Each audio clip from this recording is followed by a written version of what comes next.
사랑하는 성도 여러분, 오늘은 종료주일로 예배하겠습니다. 특별히 주님께서 십자가 지시기 전 마지막 예루살렘으로 방문하시는 그날을 우리가 기념하며 또 이 종료주일로 예배를 드리기에 오늘도 하나님의 말씀이 오늘 특별히 드려지는 그러한 예배 속에 우리의 마음속에 부어지고 또 여러분들의 삶 속에 또 하나님의 말씀이 능력이 되어서 또 여러분들을 이 땅 가운데 연약함 가운데 일으키는 그러한 귀한 말씀 또 예배가 되기를 원합니다. 오늘도 하나님의 은혜를 사모하며 주 앞에 겸손한 마음으로 나아갈 때에 우리 4월 10일 우리 주일 예배 종료주일 예배로 이 시간 하나님 앞에 올려드리겠습니다. 다 같이 묵상으로 기도합니다. 시온에 따라 크게 기뻐할지어다. 예루살렘에 따라 즐거이 부를지어다. 보라, 내 왕이 내게 임하시나니 그는 공의로우시며 구원을 베푸시며 겸손하여서 나귀를 타시나니 나귀의 작은 것 곧 나귀 새끼니라. 내가 에브라임의 병거와 예루살렘의 말을 끊겠고 전쟁하는 활도 끊으리니 그가 이방 사람에게 화평을 전할 것이요 그의 통치는 바다에서 바다까지 이르고 유브라데 강에서 땅끝까지 이르리라. 앞에서 가고 뒤에서 따르는 무리가 소리 높여 이르되 호산나 다윗의 자손이여 찬송하리로다. 주의 이름으로 오시는 이여 가장 높은 곳에 호산나 하더라. 하나님 감사합니다.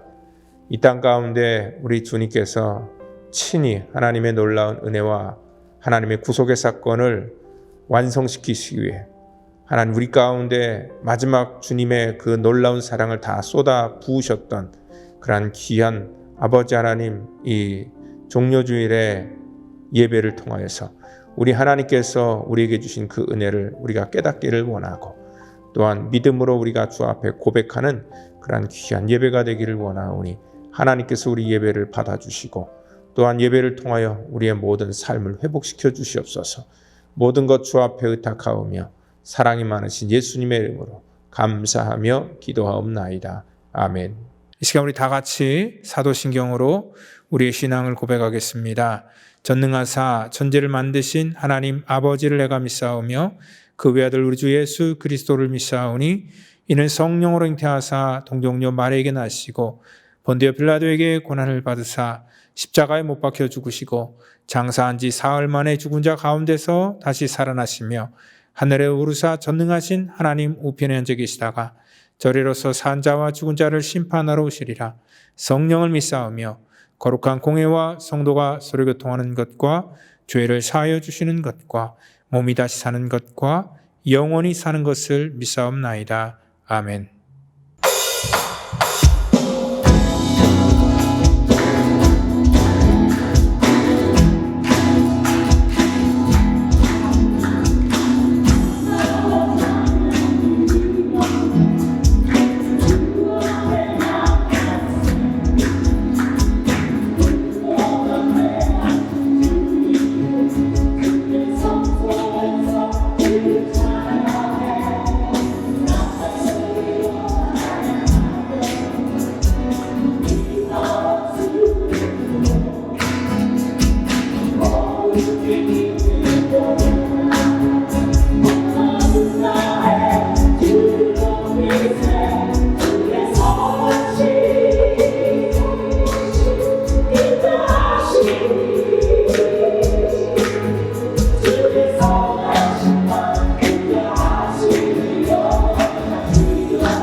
예, 오늘 본문은 마태복음 21장 우리 1절부터 우리 11절 말씀이 되겠습니다.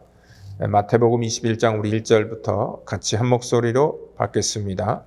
그들이 예루살렘에 가까이 가서 감람산 벳바게에 이르렀을 때에 예수께서 두 제자를 보내시며 이르시되 너희는 맞은편 마을로 가라.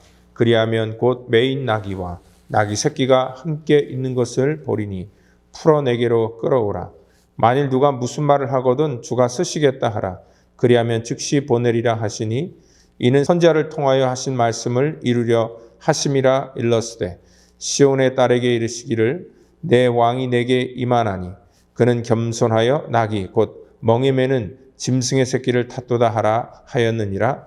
제자들이 가서 예수께서 명하신 대로 하여 나귀와 나귀 새끼를 끌고 와서 자기들의 겉옷을 그 위에 얹음에 예수께서 그 위에 타시니 무리의 대다수는 그들의 겉옷을 길에 펴고 다른 이들은 나뭇가지를 베어 길에 펴고 앞에서 가고 뒤에서 따르는 무리가 소리 높여 이르되 호산나 다윗의 자손이여 찬송하리로다. 주의 이름으로 오시는 이여 가장 높은 곳에서 호산나 하더라. 예수께서 예루살렘에 들어가시니 온 성이 소동하여 이르되 이는 누구냐 하거늘 무리가 이르되 갈릴리 나사렛에서 나온 선지자 예수라 하니라. 아멘. 오늘은요 우리가 겸손하여 나귀를 타셨다라는 그런 의미가 무엇인지에 대해서 같이 하나님의 말씀을 종려주일로 같이 나누겠습니다. 종려주일이라는 그러한 절기는요 주님이 십자가에 못 박히시기 전 마지막 예루살렘으로 들어가실 때 이 유월절을 지키기 위해서 예루살렘에 모였던 수많은 사람들이 예수님께서 오시는 것을 환영하면서 종려나무 이파리를 흔드는 것으로부터 유래했습니다. 종려나무는 승리의 상징이었기 때문에 오늘 이 전쟁에서 이기고 돌아올 때 백성들이 그 전쟁에서 이기고 돌아오는 그러한 왕이나 장군을 맞이하는 그러한 의미를 갖고 있었고요. 또 예수님께서는 승리하신 그러한 왕으로 백성들에게 인식이 되면서 그들은 예루살렘으로 오는 그러한 그 예수님을 그렇게 종려 가지를 가지고 환영을 했다는 것입니다. 그런데요, 우리 인간의 어떤 기대에 부합하지 못했던 그러한 예수님의 그러한 그 다음의 그 행동들이 결국은 싸늘한 그러한 이 여론이 식어버리듯이 배신과 또한 그 배신이 나중에는 예수님을 십자가에 못 박는 그러한 선택까지 이르게 되었다는 것입니다. 특별히 오늘 여기 이러한 이 종려주일의 그러한 이 모습과 또 우리 이 다음 한 주간 동안 지켜질 그러한 이 고난주간 특별히 순환 그러한 일들의 모습이 대조되기도 하고요. 그리고 또한 이것은 부활의 영광으로 연결되는 그러한 그 첫 번째 단추인 것입니다.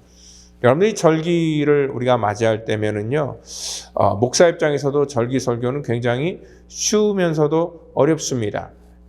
쉽다는 것은 우리가 전해야 될 그런 내용이 우리가 고르지 않아도 이렇게 딱 정해져 있는 것이고요. 그리고 또 어렵다는 것은 우리 성도들이 너무나 이러한 절기 설교에 대해서 익숙하게 알고 있다는 것과 또한 뻔한 내용이기 때문에 어떠한 이 말씀을 듣는 어떠한 그 기대감, 어떠한 그 새로운 그런 마음 같은 것들이 굉장히 이렇게 무뎌질 수 있기 때문에 그렇습니다.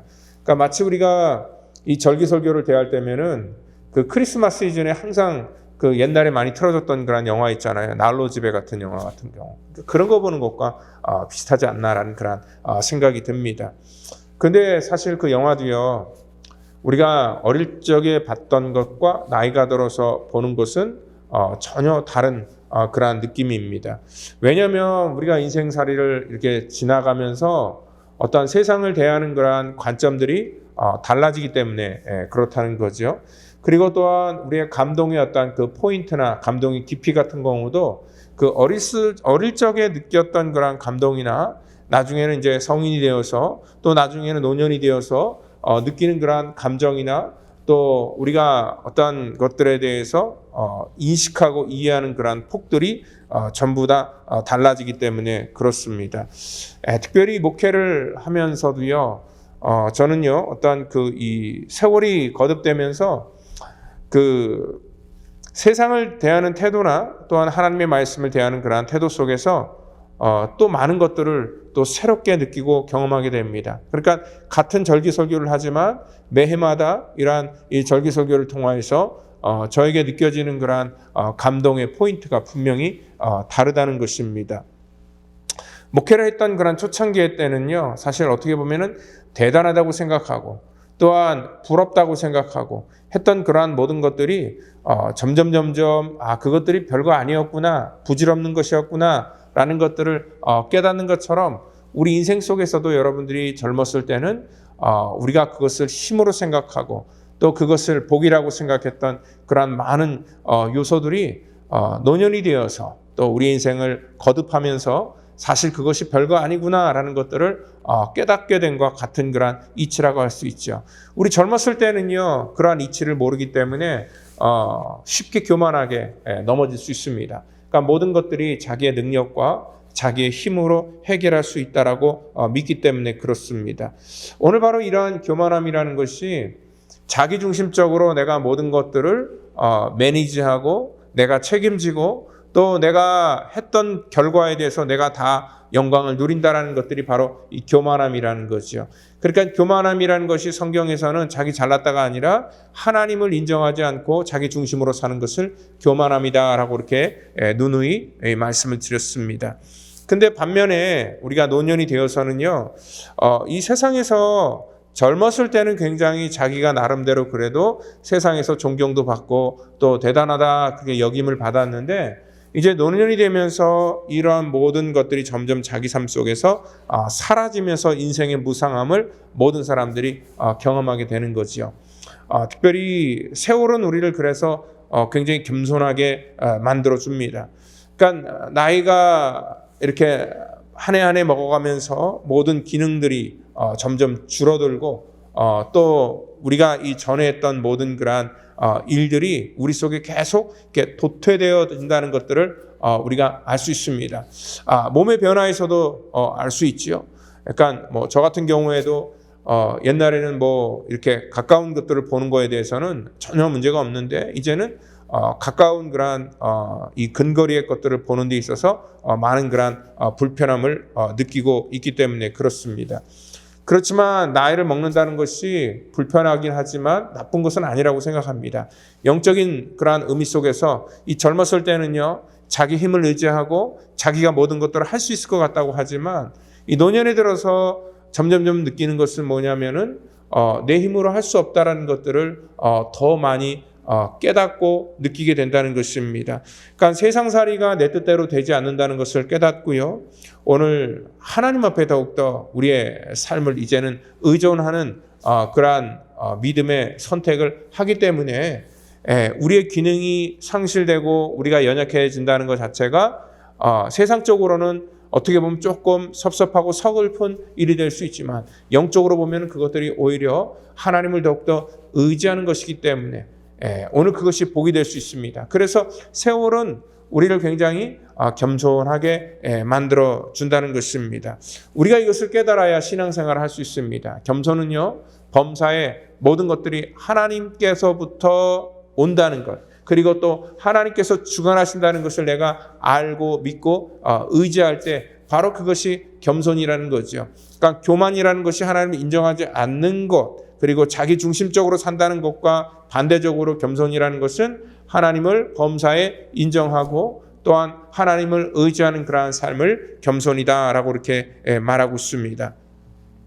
여러분들 성경에도 보면은요, 위대한 그러한 신앙의 인물들이 겸손해질 때까지는 오랜 시간이 걸렸습니다. 아브라함 같은 경우에도 정말 이 믿음으로 인정받기까지 하나님께서 그를 부르시고도 25년이라는 그러한 세월이 흘렀고요. 또 야곱이라는 사람도 어떻게 보면 자기 머리 또 자기 어떤 꾀를 의지하면서 그렇게 살았는데 그가 하나님을 인식하고 정말 하나님 앞에 온전하게 다시 겸손하게 하나님을 믿고 돌아온 것까지는 20년이라는 세월, 그러니까 외삼촌의 배반도 당하고 또한 환도보도 위골도 되고 자기의 몸이 만시창이 되고 또 자기 삶 속에 많은 것들을 자기 힘으로 할 수 없다라는 것을 깨달은 순간부터 그는 하나님 앞에 진짜 겸손한 사람이 된다는 거죠. 그러니까 모세 같은 경우에도 왕궁에 있을 때보다 하나님께서는 그 40년의 광야 생활을 통하여서 그를 겸손한 사람으로 만들어 주셨고,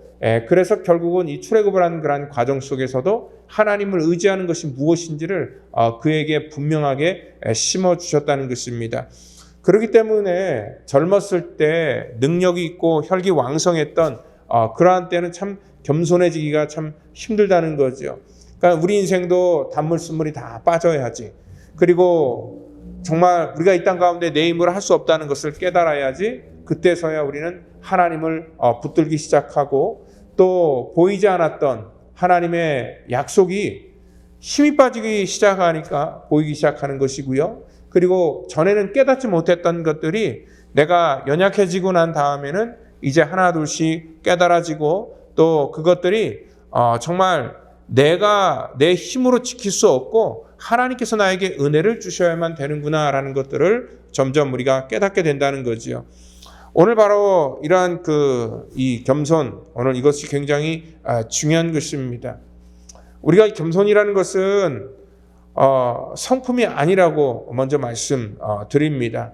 그러니까 어떤 사람은 타고날 때부터 좋은 성품을 가지고 있어서 굉장히 자기를 낮추고 또 겸손해 보이는 것 같이 보일 수가 있습니다. 그리고 또한 남을 우리가 도와주면서 어떠한 자기의 겸손한 모습을 나타낼 수도 있지만 때로는 그것들이 어떠한 우리의 이 겸손이라는 그러한 것들을 세상적으로 도덕적인 관점 속에서 만들어 나간 것이지 하나님께서 원하시는 진정한 겸손은 아니라는 거죠. 그러니까 우리는 겸손이라는 그러한 행동을 통하여서도 교만해질 수 있는 것이고요. 그리고 또한 우리는 얼마든지 이러한 겸손을 하나님의 말씀의 관점에서 보지 않고 착각할 수 있다는 거죠.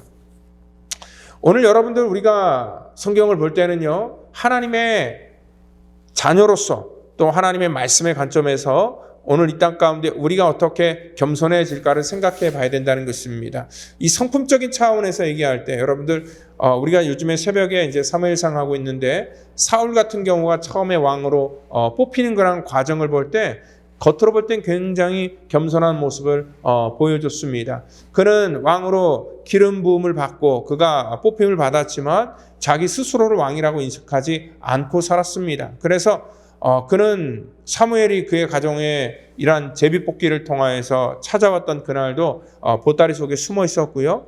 그리고 또한 그는 왕으로 인정받고 나서도 밭에서 여전히 정말 이 소를 통해서 밭을 갈는 그러한 이 성실한 모습을 보여줬었고요. 그리고 첫 번째 전쟁이었던 그러한 암몬과의 그러한 전쟁 속에서도 그가 승리한 이후에 이 전쟁이 자기가 잘한 것이 아니라 하나님께서 우리에게 승리를 주셨다라고 하면서 그는 이렇게 겸손한 모습을 보여줬다는 거죠. 그런데 그러한 모습이 사실은 겸손이 아니었습니다. 여러분들 어떻게 됩니까? 결국 조금 이제 먹고 살만해지고 조금 자기에게 힘이 주어지고 사람들이 자기를 인정해주고 어떤 위치에 올라가니까 이 사울은 금방 자기 안에 있는 그러한 이 죄악된 인생의 욕망이 금방 드러나게 되고 말미암아 그로 인하여서 그는 교만에 넘어지게 된다는 것입니다. 그렇기 때문에 오늘 우리가 자세를 낮추고 또 때로는 자기를 비하하는 것 그러한 것들을 우리가 겸손이다 얘기를 할 수 있지만 그것은 성경에서 말하는 그러한 겸손이 아니라는 것입니다. 만약에 그러한 것들이 이 하나님께서 우리 가운데 말씀하시는 겸손이다라고 하면은 그 정도는 하나님의 말씀이 아니어도 충분히 우리 도덕책이나 아니면은 다른 어떤 그 윤리적인 또 위대한 그러한 위인전 같은 거를 통해서도 우리는 겸손이라는 것을 무엇인지 우리가 알 수 있고 충분히 거기서도 배울 수 있습니다. 근데 우리 하나님의 백성은요, 그러한 차원 속에서 겸손을 말하는 것이 절대 아니라는 것입니다.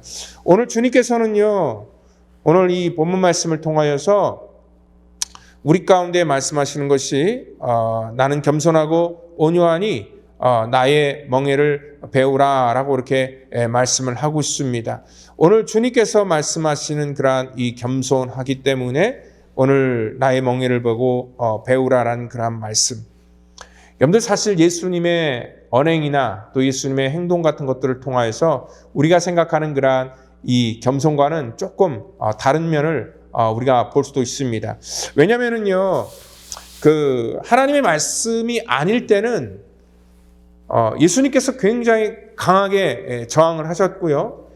그리고 또한 하나님의 말씀을 편향적으로 바라보는 그런 바리새인들을 대할 때면은요, 주님은 결코 그들에게 어떠한 좋은 말로 타협하거나 좋은 말로 관계를 유지하려고 하는 것이 아니라 강력하게 그들의 잘못된 행실에 대해서 지적하고 때로는 심한 그러한 말로 정말 독사의 새끼들아라고 이렇게 얘기할 정도로 강하게 부딪혔다는 거죠. 그리고 또한 우리 이 본문 말씀 그 뒤를 보면은요, 예수님께서 이제 성전에 들어가셔서 성전에서 비둘기를 팔고 또 성전에서 어떠한 이 돈을 환전하는 그러한 것들에 다 뒤집어 버리는 그러한 일들을 행하는 것들을 볼 수 있는데요.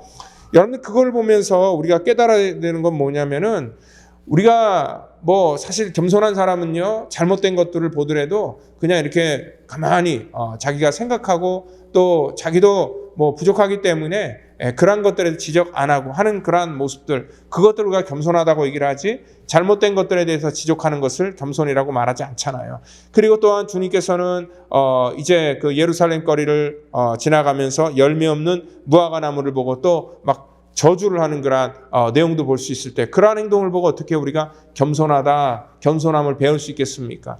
그렇기 때문에 우리가 도덕적이나 윤리적인 차원 속에서 겸손을 말하는 것이 아니라 오늘 주님께서 말씀하시는 나는 겸손하고 온유하니 내게 와서 그 겸손함을 배우라라고 이렇게 말씀하셨던 것이 무슨 말씀입니까? 여러분들 사실 빌립보서 우리 2장 5절에는요 똑같은 말이 있어요. 너희 안에 겸손한 마음을 품으라 곧 그리스도 예수의 마음이다. 우리가 예수님의 어떠한 그 행동이나 또한 모든 그런 언행을 통해서 볼 때 그 모든 것들이 정말 겸손하게 보이지 않았을지라도 우리가 깨달아야 될 것은 뭐냐면 과연 예수님께서는 무엇을 겸손이라고 인정하실까? 이것이 하나님께서 우리 속에 원하시는 그런 겸손한 사람의 행동과 그러한 태도라는 것입니다. 빌립보서 2장 8절을 보면은요, 그 겸손함을 품으라라고 이렇게 얘기를 했는데 그 겸손함이 이렇게 묘사되고 있습니다. 그는 근본 하나님의 본체시나 하나님과 동등됨을 취할 것으로 여기지 아니하고 오히려 자기를 비워 종의 형체를 가져 사람들과 같이 되셨고 사람의 모양으로 나타내셨으니 자기를 낮추시고 죽기까지 복종하셨으니 곧 십자가에 죽으심이라. 바로 이것이 진짜 겸손이라는 것을 주님께서는 우리 가운데 알려주셨다는 것입니다. 오늘 주님이 강조했던 건 뭐냐면 어떠한 성품적인 차원이 아니라 하나님의 뜻에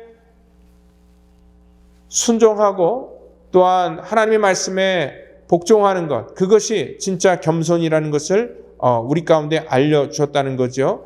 그러니까 나는 별로 이렇게 능력도 없고 하찮은 존재고 어떤 자기에 대한 그러한 이 비하나 아니면 어떤 그것들이 겸손의 행동으로서 나타날 수는 있지만 겸손의 본질은요, 본질적으로 하나님을 인정하라라고 이렇게 말씀하는 것입니다. 그러니까 진짜 겸손은 뭐냐면은요, 뭘 할 때 자기는 자격이 안 됩니다 하고 자기를 겸손하게 낮추고 빼는 그러한 어떤 그 행동 그 자체가 겸손이 아니라 하나님께서 우리 가운데 원하신다면은 그것이 하나님의 뜻이고 하나님의 명령이라면 내가 십자가를 지는 것, 그것이 진짜 겸손한 그런 행동이라는 거죠. 그리고 진짜 겸손은요, 우리가 가만히 있는 것이 겸손이 아니라 어떠한 불의한 일들을 보면은 그 불의한 일들, 특별히 하나님의 말씀에서 어긋나거나 왜곡된 것들을 볼 때에 그것들에 대해서 우리가 바로 잡는 것이 진짜 겸손한 그런 행동이라는 것입니다. 오늘 하나님 앞에 하나님의 뜻 안에서 우리가 굴복하는 것, 그것을 겸손이다라고 이렇게 말씀을 하고 있습니다. 바로 이러한 겸손의 의미를 우리가 모르고 도덕적인 윤리적인 차원 속에서 겸손을 우리가 어떤 성품의 차원에서 해석한다면 우리가 동상이몽을 꿀 수밖에 없는 거죠. 그러니까 오늘 여기 본문 속에서도 유월절을 지키러 많은 사람들이 왔을 때 예수님을 격렬하게 환호했던 것도 무엇 때문에 그렇습니까? 예수님에 대한 소문 때문에 그렇습니다. 예수님이 안진뱅이도 일으키시고, 또한 정말 눈먼 자도 눈을 뜨게 하시고, 또한 문득병자도 고치시고, 그리고 심지어는 죽은 나사로까지도 살리셨던 그러한 일들을 사람들이 듣고, 거기에는 많은 증인들이 있었고, 그리고 또한 오병이어의 기적을 경험했던 그러한 수많은 사람들이 그 예루살렘에 모여서 입으로 전하여 예수님의 그러한 그 기대감이 풍부해졌다는 거죠. 오늘 바로 그러기 때문에 많은 사람들이 너무나 예수님을 열렬히 그렇게 환영했다는 것입니다. 오늘 이러한 혼란한 정말 이 틈바구니 속에서 주님께서는 진짜 겸손이 무엇인지를 우리 가운데 알려주십니다. 오늘 주님께서는 특별히 여기 그 나귀, 특별히 어린 나귀를 타고 오는 그러한 모습을 통하여서 우리 가운데 겸손한 것이 무엇인지를 알려주시는데요. 이렇게 생각할 수 있습니다. 그러니까 보편적으로 왕은 말을 타게 되고요. 그리고 또 왕이 아니더라도 어떤 능력이 있거나 또 힘 있는 그런 사람들은 말을 타고 옵니다. 근데 예수님께서는 그러한 왕의 권세를 가지고 있으면서 말을 타지 않고 나귀를 탔기 때문에 예수님이 겸손하신 분이다라고 이렇게 만약에 얘기한다면, 이것은 어떤 도덕적이나 윤리적인 그러한 차원 속에서는 야, 참 겸손하다. 마치 오래전에 그 교황이 대한민국을 방문했던 그러한 일들을 뉴스를 통해서 보게 됐는데요. 그때 교황이 어떠한 행사를 가면서 소형차를 타고 이렇게 가는 거예요. 그래서 그 뉴스에서 볼 때 정말 이 교황이라는 그러한 엄청난 그러한 위치를 갖고 있으면서도 저 조그만 경차를 타고 운전하고 또 가는 그러한 모습을 보고 참 겸손하다, 그러한 얘기를 많이 했거든요. 그러니까 지금 여기 성경에서 말하는 것은 뭐 고급차, 세단을 타고 가야 되는데 경차를 타고 있기 때문에 겸손하다. 그리고 예수님이라면은 충분히 말을 타고 개선장군처럼 입성을 해야 되는데 나귀를 탔기 때문에 겸손하다라고 말하는 것. 여러분들, 그것이 성경에서 말하는 겸손이 아니라는 것입니다. 만약에 누가 그런 식으로 설교를 한다면 그것은 그냥 도덕적인 윤리적인 차원의 설교인 것이지 오늘 성경에서 말씀하는 그런 온전한 하나님의 메시지가 아니라는 것이죠.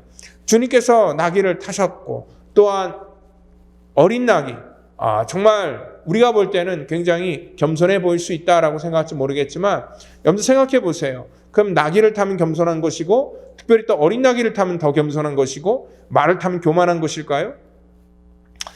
만약에 저 겸손했다면은 차라리 나귀를 타지 않고 걸어온다면은 더 훨씬 더 겸손한 거 아닐까요? 만약에 동물을 애호하는 그러한 입장에서 어린 나귀를 탔다는 것은 어떤 사람들이 생각할 때 동물학대라고 또 생각할 수도 있는 것입니다. 주님께서는 평상시에는 늘 걸어서 다니셨는데 왜 갑자기 나귀를 타셨을까?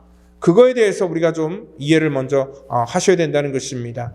오늘 여기 본문을 보면은요, 멍에를 매는 짐승의 새끼를 탔다라고 이렇게 5절에서 말씀을 하고 있습니다. 곧 멍에 매는 짐승의 새끼. 여러분, 이 멍에를 맨다는 것은 뭐냐면 그 짐승이 자기 마음대로 할 수 없다라는 것들을 말하고요. 그 멍에를 맨 짐승은 주인의 뜻에 반드시 복종을 해야 된다는 그런 의미가 있다는 거죠. 그러니까 주님께서는 그 멍에를 맨 그러한 짐승의 새끼를 타셨으므로 우리 가운데 한 가지 메시지를 던져주는 것이 뭐냐면, 주님이 바로 그러한 이 멍에를 맨 그러한 짐승처럼 정말 이 땅 가운데 하나님의 뜻에 복종한다는 것이 무엇인지를 우리 가운데 알려주셨고, 그리고 또한 연약한 그러한 어린 나귀를 통하여서 어떠한 그 가장 이 천한 길을 걸어가는 것이 얼마나 이렇게 부족하고 연약한 그런 마음으로 간다는 것 자체를 우리 가운데 알려주셨다는 것입니다. 그렇지만 더 중요한 건 뭐냐면요, 오늘 주님께서는 여기 4절에 보니까 이는 선지자를 통하여 하신 말씀을 이루려 하심이라 일렀으니, 오늘 스가랴서 9장에 예언된 그러한 내용처럼 스가랴서는요, 시온에 따라 크게 기뻐할지어다, 예루살렘에 따라 즐거이 부를지어다. 보라, 내 왕이 내게 임하나니 그는 공의로우시며 구원을 베푸며 겸손하여서 나귀를 타나니 나귀의 작은 것 곧 나귀 새끼니라. 오늘 주님께서는요, 이러한 디테일한 것들, 특별히 오늘 나귀를 타셨던 그러한 의도 자체가 하나님의 말씀을 이 땅 가운데 이루시기 위한 그러한 행동이었다라고 우리가 생각할 수 있습니다. 이러한 작은 것들을 감당하고 또 작은 일들을 행했기 때문에 더 큰 그 뒤에 있을 하나님의 근본적인 이 구속의 사건을 이루어 나갈 수가 있었다는 것이죠. 그러니까 우리가 겸손이라는 것은 하나님의 말씀을 알지 못하면 이 땅 가운데 겸손하게 살아갈 수 없다는 것입니다. 그러니까 하나님을 먼저 우리가 인식하고 하나님의 말씀에 순종할 때에 진정한 그런 겸손으로 인정받을 수 있는 것이죠. 그리고 스가랴서 우리 그 9장 10절을 보면은요, 오늘 여기 이 본문에 나와 있는 그러한 내용과 같이 오늘 내가 에브라임의 병거와 예루살렘의 말을 끊겠고 전쟁하는 활도 끊으리니 그가 이방 사람에게 화평을 전할 것이요 그의 통치는 바다에서 바다까지 이르고 유브라데 강에서 땅끝까지 이르리라 말씀을 하고 있습니다. 즉 병거와 말과 활이 있는 곳에는 화평이 있을 수 없습니다. 거기에는 힘만 존재하는 것이죠. 힘 있는 자가 결국은 모든 것들을 차지하게 된다는 그런 원리처럼 세상에서는 성공의 기준을 어떤 그 힘을 얻는 것을 생각을 합니다. 그렇기 때문에 이러한 힘 있는 곳에는 항상 충돌과 경쟁이 있을 뿐입니다. 그러니까 자기 영광을 추구하는 사람들, 전부 다 여기 지금 예루살렘에 모인 사람들은 어떤 힘을 추구했던 사람들이었고 자기 영광을 추구했던 그러한 사람들로 생각할 수 있습니다. 오늘 여기 예루살렘에 모인 그러한 수많은 군중들과 오늘 우리들과 별 차이가 없습니다. 우리도 역시 주님을 믿는 그러한 이유가 세상에서 힘을 얻는 것, 그것이 복인 줄 우리가 생각하기 때문에 그렇습니다. 우리가 잘 아는 그러한 일화가 있지요. 중세 시대를 대표하는 신학자 가운데 그 토마스 아퀴나스라는 그러한 신학자가 13세기에 활동했던 그러한 신학자가 있습니다. 그러니까 당시 교황이었던 이노센트 4세가 라테란 성당문을 거닐면서 이 보물이 가득 담긴 그러한 자루가 이 성전 안으로 들어가는 것들을 보면서 자랑을 합니다. 이 교회가 그 사도행전 그 3장에 금과 은은 없거지만 나사렛 예수의 이름을 일어나 걸으라 했던 그 얘기처럼 이제는 교회가 금과 은이 없는 그러한 시대가 아니라 이제는 금과 은을 우리가 갖는 그러한 시대가 되었다라고 이렇게 이 교황이 자랑을 하니까 그 토마스 아퀴나스라는 사람이 하는 말이 그 교황을 향하여서 하는 말이 무슨 말씀이었습니까? 그렇습니다. 베드로 시대 때에 금과 은은 내게 없지만 나사렛 예수의 이름으로 일어나라라고 명령했었던 그런 그 예수님의 권세. 비록 교회가 금과 은을 가졌지만 이제는 그 나사렛 예수 이름의 권세를 잃어버렸습니다. 라고 그렇게 꼬집었던 그러한 얘기들을 많이들 그렇게 회자를 하고 있습니다. 그렇습니다. 우리는요, 인간에게 어떤 그 욕망이 있습니다. 어떤 힘을 갖기 위한 그러한 욕망이 있습니다. 우리 가운데 이러한 병과 말과 화살이 많아야지 우리는 축복이다라고 이렇게 생각하고 이러한 그 축복을 우리가 만들고 세워나가기 위해서 우리는 어떤 끊임없이 우리 속에 욕망을 채워나가려고 합니다. 근데 여러분들 우리가 아까 처음에 얘기했듯이 인생을 이렇게 살아가면서 그리고 노년의 때가 되면서 깨닫는 것들이 참 많습니다. 그러니까 우리가 젊었을 때 정말 원했던 것들 그리고 복이라고 생각했던 것들 그것들이 얼마나 부질없는 것들이라는 것을 다시 한번 깨닫게 되고요. 그리고 그것들이 정말 내가 채우고 싶어도 채워지지 않는 그러한 이 바닷물을 마시는 것 같은 그러한 욕망이다라는 것들을 알았다라고 얘기를 하는 거지요. 그러니까 이제 부질이 없어지죠. 그러니까 젊었을 때는 사실 특별히 명품을 갖고 막 이런 것들을 굉장히 좋아하지만 연세가 많이 드신 분들이 이렇게 여쭤보면은 그런 거 다 부질없다 그래요. 가벼운 것이 제일 좋다라고 이렇게 말하는 것을 들었습니다. 그렇습니다. 어쩌면 우리는 각자의 욕망에 붙들려서 평생을 그렇게 살아갑니다. 주님을 믿는다고 우리가 하지만 이 모든 것들이 전부 다 자기의 욕망의 실현이다라고 이렇게 생각할 수 있습니다. 주님께서는 이러한 욕망이 가득한 세상 속에 가장 힘없는 모습으로 오셨고 또한 사람들이 기대하는 그러한 욕망에 부응하지 못하고 가장 힘없는 모습으로 돌아가셨고 그리고 또한 사람들에게 요구했던 것도 뭐냐면 어떠한 욕망을 채워나가라는 것이 아니라 그 욕망을 버리다라고 이렇게 주님께서는 말씀하고 있습니다. 결국 주님께서는 아셨습니다. 힘으로 세워진 나라 치고 영원히 존재하는 나라가 없다는 것입니다. 결국은 힘으로 세워진 그러한 나라는 더 큰 힘이 생길 때 무너지게 된다는 것이고, 또한 힘을 가지고 만족하는 사람은 나보다 더 큰 힘을 갖고 있는 사람 앞에서 굴복당할 수밖에 없고, 그로 말미암아 우리 속에는 끊임없는 불평과 원망이 나올 수밖에 없다는 것이죠. 저는요, 지금도 이 힘을 가지고 과시하는 그러한 러시아라는 나라가 결국 이러한 그 힘에 의해서 다시 무너지리라라고 이렇게 생각을 합니다. 오늘 그렇기 때문에 힘으로 될 수 없는 것들을 다시 한번 오늘 이 본문 속에 또 하나 보여주는 그러한 모델이 있습니다. 여러분들 이 본문 속에서 등장하는 그러한 모델은요, 누구인지는 알 수가 없습니다. 오늘 여기 예수님의 제자도 누구인지는 알 수 없습니다. 주님께서는 두 제자를 보내고 또한 그 마을로 들어가서 나귀 하나를 가지고 오라라고 얘기를 합니다.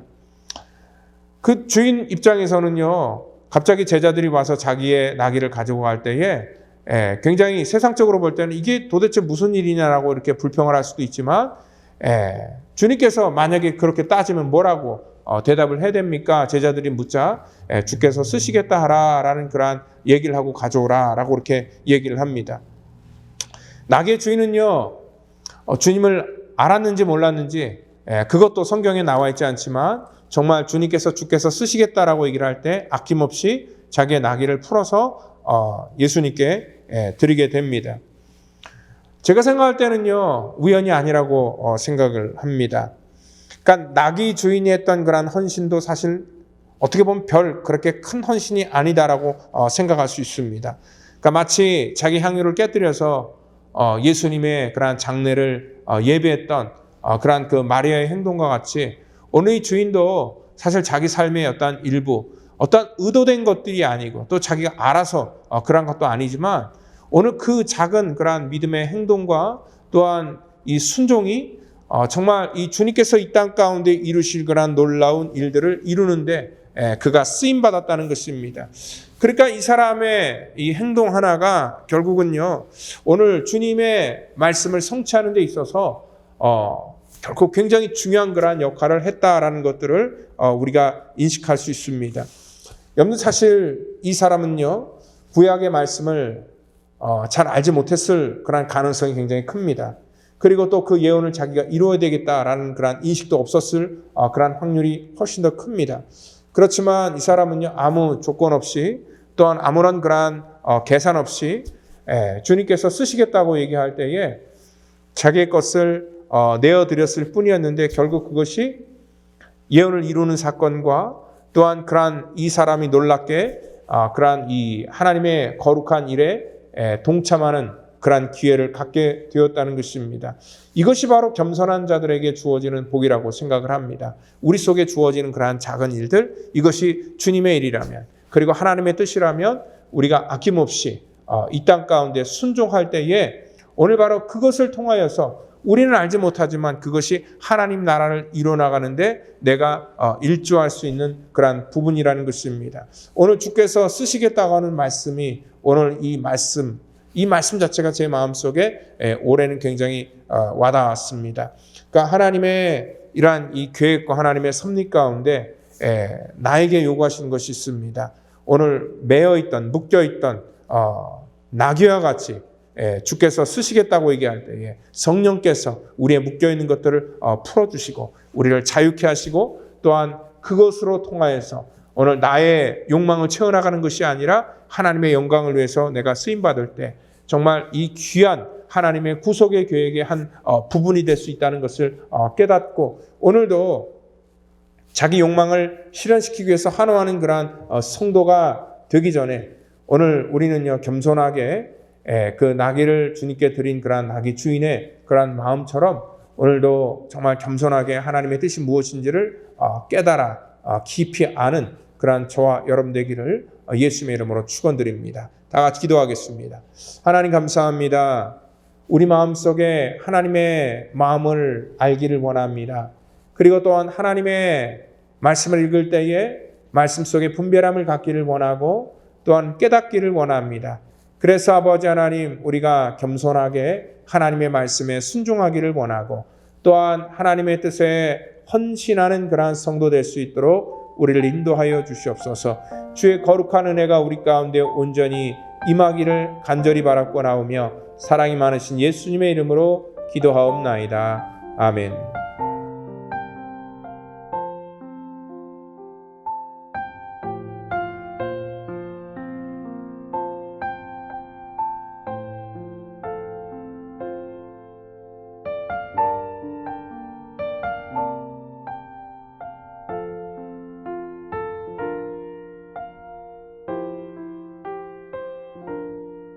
수많은 무리들 줄지어 그분을 보기 위해 따르네.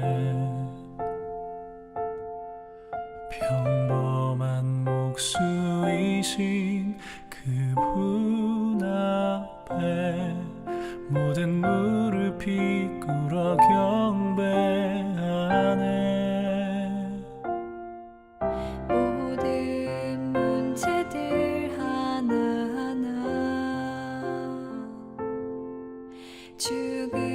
죽음까지도 힘을 잃고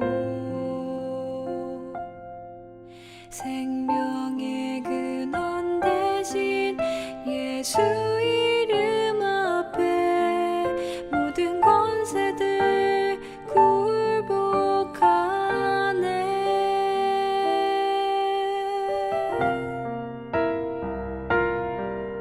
예수 이름 높이세. 능력의 그 이름 예수 이름 높이세. 구원의 그 이름 예수 이름을 부르는 자 예수 이름을 믿는 자 예수 이름 앞에 나오는 자 복이 있도다.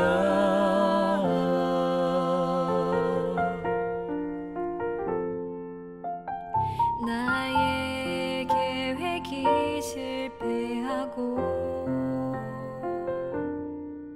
나의 소망이 끊어질 때 삶의 주관자 대신 그분 앞에 나의 무릎을 꿇어 경배하네. 나의 삶을 그분께 맡길 때 비로소 나의 마음 평안해. 구원의 반석 되신 예수의 이름을 소리 높여 찬송하네.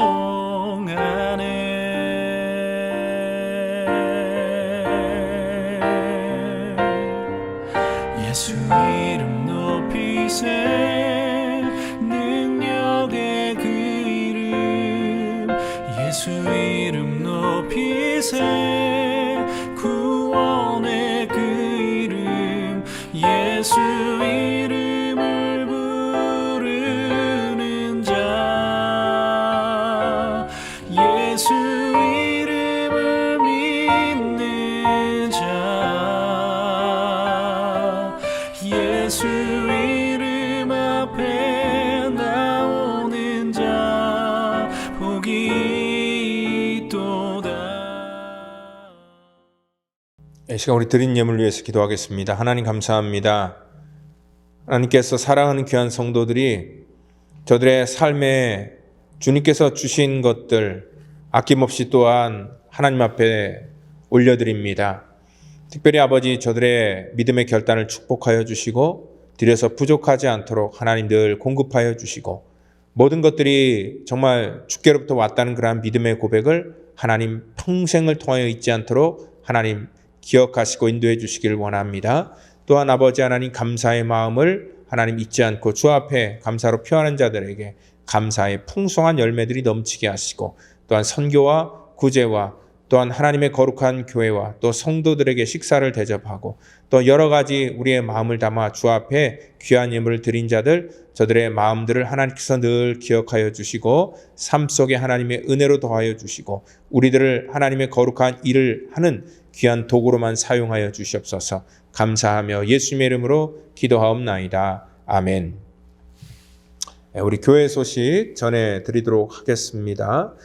특별히 이번 우리 한 주간은 우리가 고난 주간으로 지내게 됩니다. 그래서 우리가 늘 하는 것처럼 이 특별 새벽 기도를 하려고 합니다.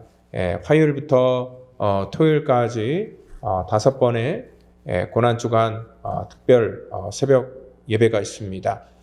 각 맡은 그런 선교의 주보에 기록되어 있습니다. 우리 화요일 날은 우리 남성교회 1, 2, 3 남성교회 전체, 그리고 13일 수요일 날은 1여선교, 2여선교 같이, 그리고 14일 목요일 날은 3여선교, 4여선교, 그리고 15일 날 금요일 날은 우리 일부 성가대, 시온 성가대, 또 2부 성가대, 호산나 성가대, 그리고 16일 토요일 날은 우리 주일학교 선생님들, 한국학교 선생님들, 또 우리 중고등부 교사, 또 우리 청년들, 그리고 유스에르기까지 우리 교육부 전체가 같이 함께하는 그러한 새벽 예배입니다. 특별히 또 우리가 이 팬데믹 이후에 드려지는 또 이 고난주간 특별 새벽 예배이기 때문에 또 여러분들 전체가 믿음으로 한 주간 동안 정말 이 귀한 예배에 동참하시고 우리 주님의 십자가를 깊이 묵상하는 한 주가 되기를 바랍니다.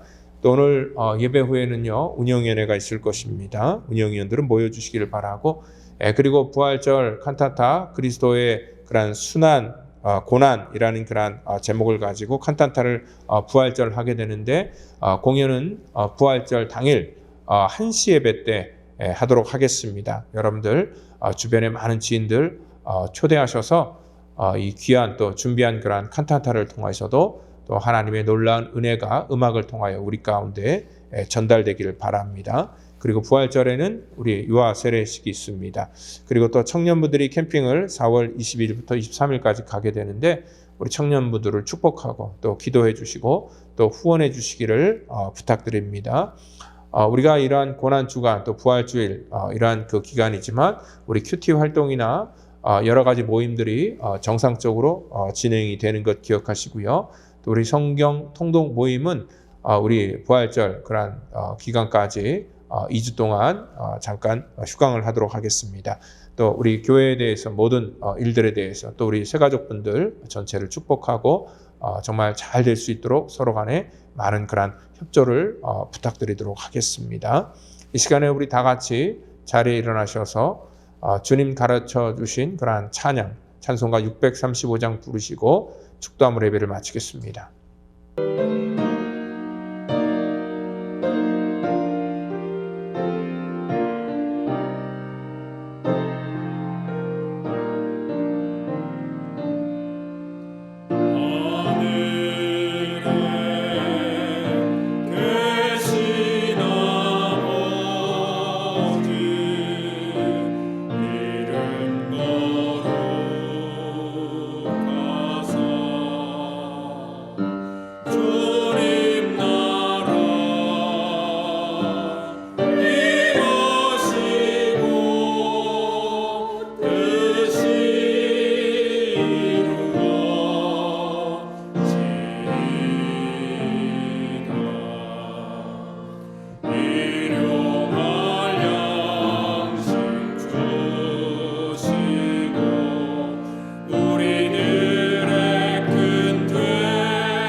기도하겠습니다. 이제는 구원의 완성을 이 땅 가운데 이루시기 위해서 십자가에서 물과 피를 쏟으시며 우리의 모든 허물과 우리의 모든 죄악을 사해 주신 우리 구주 예수 그리스도의 그 놀라우신 은혜와 우리를 사랑하셔서 친히 이 땅에 오시고 십자가까지 지신 우리 하나님의 그 무한하신 사랑하심과 성령님의 교통감화 역사, 그 충만케 하심이 오늘 이 시간에 예수님의 겸손함을 닮아 이 땅 가운데 믿음으로 살기를 원하는 사랑하는 성도와 저들의 가정과 자녀와 사업터전과 또한 가정에서 영상으로 예배를 드리는 믿음의 권속들 전체 머리 위에마다 이제로부터 영원토록 함께 하시기를 간절히 축원하옵나이다. 아멘.